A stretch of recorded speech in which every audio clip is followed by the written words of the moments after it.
blocked content. What's happening, my blocked buddies? Welcome to a brand new episode of Blocked Content. My name is Callum, and this is your content for today. Okay guys, we talked about Edge magazine yesterday, and looks like we have a lot more information than just on the cover, than just from screenshots, because someone has read through this thing and compiled a couple of really awesome details which could again talk about the mechanics of the game. It could talk about information about Odyssey, the story, and even the ending. So guys, it's of course a spoiler warning from here on out, as you guys know. If there are no spoilers in any video for the game whatsoever, then I'll definitely won't put the spoiler tag up, so don't worry about that. You can still enjoy a lot of videos if you want to stay spoiler free. Just watch out for the thumbnail, okay? So you guys, there's this giveaway. You can actually win Super Mario Odyssey's Cappy, so your very own companion to wear on your head, to capture your enemies, friends, your boss, maybe even your dog, right? Anyways, leave a comment why you should win Cappy. Just subscribe to the channel, that's all you gotta do. Hit that bell, and tell a friend about it. You could win Cappy. And what's really cool is there's just one more day left for the Cappy Cap giveaway. So guys, I want to see you guys go all out in that comment section. Remember that you can be the comment question winner, and your comment will appear in our next video. So if you have an original or maybe funny or an informative answer for this video's question, just subscribe to the channel, hit the bell, and leave a comment down below. You can also support Block Content on my Patreon page, and you'll see a button for that at the end of this video. So you can decide what I'll be making a video about next. So today's comment question is, what is the information from Edge magazine that has you the most excited for Super Mario Odyssey? Alright guys, I know I'm still sick, but let's get into this. So, there's a lot more information, and this comes to us from our very good friends at GameFAQs. This is the GameFAQs forum, and a user by the name of CloudStrife630 actually links to the original post, so all the information is here if you want to see it. I screen capped it for you guys too. So let's go over these one by one. He kind of compiles a few great notes, and he says this, and this is big, right? This is talking about how many enemies you can potentially capture. There are 50 odd capture abilities. It pays close attention to the physics and handling of each of these new forms, making each one enjoyable to command. So this really means a lot, right? We've seen a lot of forms already. I don't think we've even seen 20 at this point. I don't think we've seen Mario taking over at least 20 enemies in the gameplay so far. And hearing that there are 50 or maybe more, that's crazy to me. So just think about the worlds that we haven't seen. Just think about the enemies that could still lurk in Super Mario Odyssey. So it pays close attention to the physics and handling of each of these new forms. So possibly, you know, they kind of see, oh, so this is what a bullet bill controlled like in the original game, so, or what it felt like, and how would it feel like to control it. That would be like similar to the way that it looks, but it still has to be easy on the player, and it doesn't have to be the exact same. You know, we always saw these bullet bills that go in a straight line, and in this game, they of course kind of home to the player. And if Mario takes control of a bullet bill, he has complete control, and he isn't just a homing, you know, sort of bullet. So that's what I think is really cool. It kind of makes me think, what other things could we possibly capture in the game, right? Think of maybe dry bones, right? Think of bloopers under the sea. Think of maybe even Bowser or Bowser's minions that he sends out. So think about that one for a second. And why haven't we seen, you know, generic Koopa Troopa enemies in the game yet? Are they capturable, or are they just there to be NPCs, just like we see the Koopa Quartet and some other Koopa NPCs in the Sand Kingdom? So that to me is really interesting, so I really want to know what you guys think about that. So the next point is the transformations are not always essential, and in many cases, Mario's repertoire is enough to get by, though it's often quicker or easier to make the switch, which I thought was funny, the switch. Sometimes you'll bench Mario for the simple novelty of playing as someone else.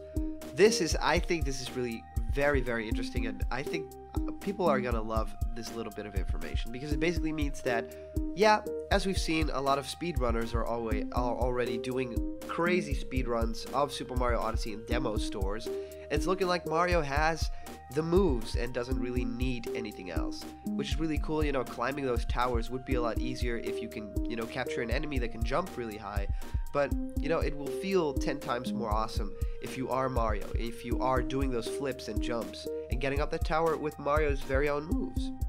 So I think that's what they mean here.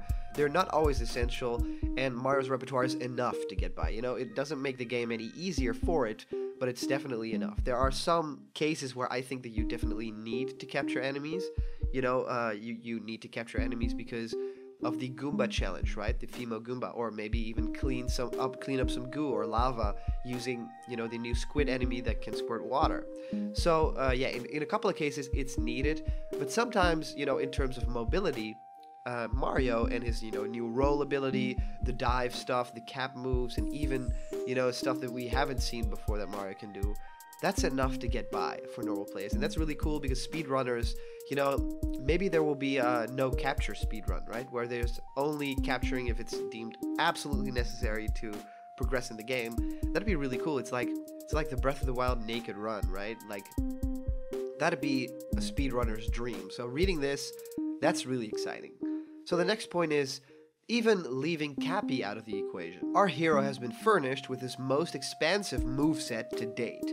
It's tempting to say Mario has never felt better in the palms. So this is really cool because, you know, we all love Super Mario 64's hyper quick movement and the awesome way that he moves around the stages. And I think Sunshine did a lot of things right. I mean, doing stuff with FLUDD, you know, water on the stage and the sliding around, all that kind of stuff was really cool. Even the jump out of the slide was really cool. And all the, you know, new stuff you could do, like the spin jump and stuff like that. However, it never really felt like they kind of nailed it as much as they did with 64. You know, they even got rid of some moves. And, you know, that's mostly because they took away the punch and stuff like that. But it never really felt the same after, you know, even in, you know, Mario Galaxy when they brought back a lot of stuff like the long jump again. But if you think about Mario 3D World, that's where it really started to stagnate and Mario's moves became a lot more simple. Now it feels like in Super Mario Odyssey, we got all of them back finally, and even more. You know, even that new roll that we've seen. You know, the triple jump is of course back, which I'm very happy about. But also, you know, it's really cool that they say it's tempting to say Mario has never felt better in the palms, because it's been a long time since I, you know, felt that about the 3D Marios. So it's really cool to hear that. And I can't wait to control more of Mario. As you guys know, Blocked Content has been playing a little bit of Super Mario Odyssey behind the scenes, and I gotta say, it feels very fluid. It feels close to 3D World in sort of the animation and the flow. However, it feels very close to Mario 64 in terms of weight of the gameplay, right? Mario doesn't really jump as high and far as in Sunshine, but it feels fluid like that game did too. So I'm really thrilled to hear that it's never felt better, because I sort of had the same idea. However, I did focus more on my surroundings and the objective at hand than, you know, exactly how Mario felt. That's just the way I felt about it. It felt Mario had a little bit more weight to him in this gameplay, which I absolutely adore and fits Mario as a character very well. But yeah, other than that, I didn't really notice anything else. Portable mode feels like a compromise compared to playing with Joy-Cons in separate hands, partly because it can be hard to make out distant targets on the smaller screen. The TV feels like Odyssey's natural home. So this is really cool to read. I mean, yeah, we already kind of knew this because this is the big new Mario game on home consoles, right? This is the big new 3D Mario. But reading that, you know, on the handheld mode, it's fine, it's okay, you know, it has a lower resolution, but whatever, it looks great, but it's hard to see things in the distance because it is this, you know, handheld experience, and it's this big game that's open world, kind of like Breath of the Wild. So the TV feels like Odyssey's natural home. That's kind of what's in the advertising as well. They never really advertise, oh, you can take this Mario game on the road. That's like an extra for people. So I kind of expected this. The next point, there are a clutch of stage-specific quests that offer more traditional, structured progression, but generally you're free to choose what you do next. Now, I think what they mean with this post is definitely that you have the, you know, main moons, the main missions that you have to get through. So like bosses or bundles of moons from like 2 or 3 of the main moons in the stage. But it's really cool that you can really choose what you want to do next, because you'll probably stumble upon power moons in whatever fashion you see fit. Not all activities are created equal, but you're never far from a brilliant new idea or a clever twist in an old one. So this is really cool. This is basically, you know, echoing what I just said, that it's never really far from, you know, creating a new situation that's very interesting, but, you know, the possibilities are endless in this game. So there will always be something crazy around the corner that you can do next. So Mario's finest ever selection of boss fights, which a lot of people in this forum seems to maybe, you know, question a little bit, which was funny to me. However, I do think that Mario boss fights have not, you know, traditionally been all that amazing. I thought, you know, the Mario Galaxy boss fights were pretty cool, but yeah, the boss fights in 3D World were, you know, so and so. I thought the final boss was really great, but, you know, the couple in between are not really all that interesting or amazing. So to hear that Mario has the finest selection of boss battles in Odyssey, that's a big deal. That makes me very happy. So the party continues in the post-game too. This is of course spoiler warning, but no explicit details. There's some kind of spoilery stuff about references to earlier games I won't post here. So think about Peach's Castle, think about, you know, the Mushroom Kingdom and stuff like that. So that's probably what they're talking about here. So the next point is there is a lot of Breath of the Wild in Mario Odyssey, from the chance to scout out potential destinations from high above ground, to the way the soundtrack often lets you acclimatize to your surroundings in a relative quiet before the stage's theme announces itself.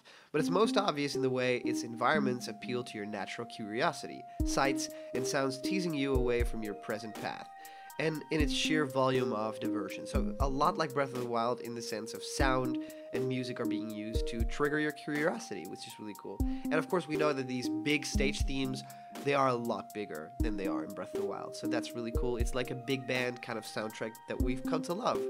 Link may have more Korok seeds to find than Mario has moons, but not by many, and we reported this on the previous video, which is great.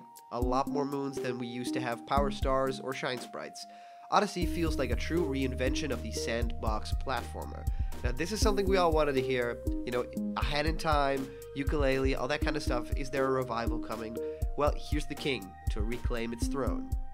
By giving you a broader number of ways to collect moons, it's a game that's more considerate of every type of player. And this is of course Nintendo's mantra, right? For everyone. Gaming is for everyone. Every single human being should be able to play a game and have fun with it, and nothing should be too hard, or, you know, games should, you know, appeal to everyone within that same game. You should, you know, have different segments of the gaming community, and Nintendo has done that great, and I think this game will be no exception. You know, a lot of young kids were playing this game at the conventions too, and they were actually doing pretty great. So Peach is for her part no damsel in distress. And here's a spoiler alert for you again, and her role expands in the post-game, although not in the way that you might expect. So that's all that we have to find in this awesome Edge sort of information roundup from Cloudstrife 630. So thank you guys so much for watching. We have the comment question of today, and our answer comes to us by way of the Floppy Gamer saying, just found this on the Mario Odyssey website as a postcard. New Kingdom, possibly the lake one discovered earlier, or Boblane, just a secret underground area. Hope you find this helpful. Never seen this before. You can find it here with that pillar being there. It gives off sort of an Atlantis vibe. It's also on the cover art Mario Odyssey, just this is in higher resolution. Thank you, the Floppy Gamer. We've seen a little bit of this, but this feels like a new kingdom to me. This is not anything that we've seen in gameplay from the Seaside Kingdom at all. So it feels like the Lake Kingdom might be some crazy underwater cavern world, which is so totally insane that we've not seen anything about that more than just these tiny screenshots. Anyways, I'd love to hear what you guys think of this. If you comment down below, you could be featured in our next video. So let me know. The comment question of today is, of course, what do you think about this new information from Edge? So let me know down below. And thank you so much for sending in all your comments. They are a lot of fun to do. So if you want to support me on Patreon, you can, and it will mean that there's a lot more content coming, a lot more crazy stuff, and that you can actually decide what that content will be. Remember, if you're not yet a member of the Block Content family yet, hit that subscribe button, click that bell, and all the fun that you care about will be delivered daily to you. So thank you guys so much for watching. There's a couple of cool stuff coming about speedrunning really soon, and I'll see you guys around the corner where there's always more Blocked content. See ya.